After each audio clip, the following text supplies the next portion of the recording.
matahari bersinar terik di bumi Damaskus. Seolah tak peduli, puluhan tenaga kerja wanita Indonesia mengantre untuk menimbang barang bawaannya. Penimbangan ini merupakan salah satu proses yang harus dilalui untuk repatriasi atau pemulangan kembali ke negara asal. Mereka tidak boleh membawa barang terlalu banyak saat kembali ke tanah air.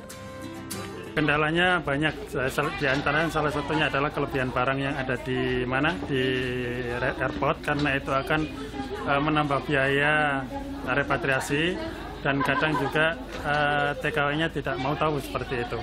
Nah, dari sini kita mengantisipasi untuk tidak akan terjadi. Sebanyak 41 tenaga kerja wanita Indonesia akan dipulangkan melalui Bandara Internasional Damaskus, ibu kota Suriah.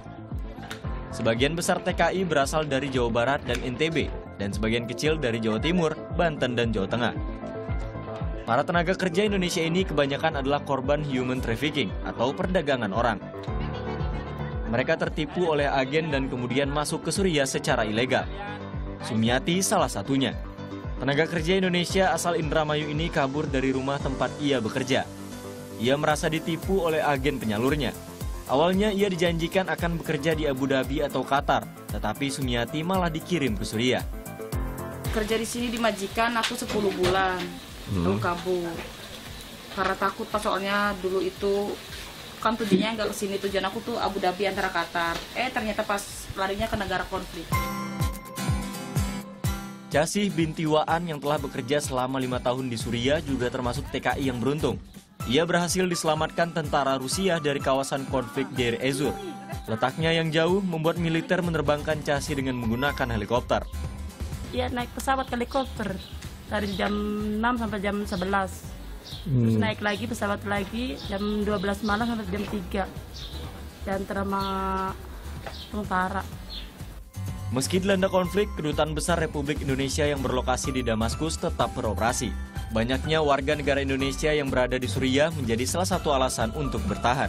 Diakreditasikan oleh Presiden, diutus oleh Presiden untuk mewakili bangsa kita yang berjumlah 250 juta itu untuk bekerja sama dengan pemerintah di sini.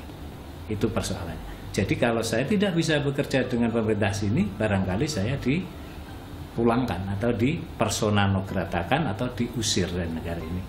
Sedangkan kita masih banyak warga negara kita, tenaga kerja wanita kita yang masih berada di seluruh Suriah ini, termasuk di Raqqa yang menjadi ibu kota ISIS. Bagi Suriah, Indonesia merupakan satu dari 6 negara pengirim tenaga kerja. Mayoritas TKI yang dikirim berprofesi sebagai asisten rumah tangga. Sejak tahun 2011, Kedutaan Besar Republik Indonesia di Damaskus berhasil memulangkan lebih dari 13.000 warga negara Indonesia ke tanah air.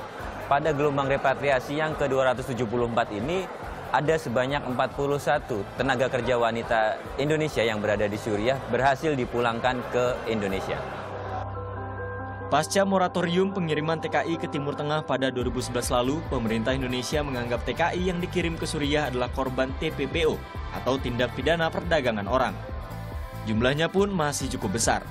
Hingga kini BNP 2 TKI atau Badan Nasional Penempatan dan Perlindungan Tenaga Kerja Indonesia yang bertanggung jawab untuk keselamatan TKI terus memburu sindikat pengirim TKI ke Suriah. Lukmanul Hakim melaporkan untuk NET.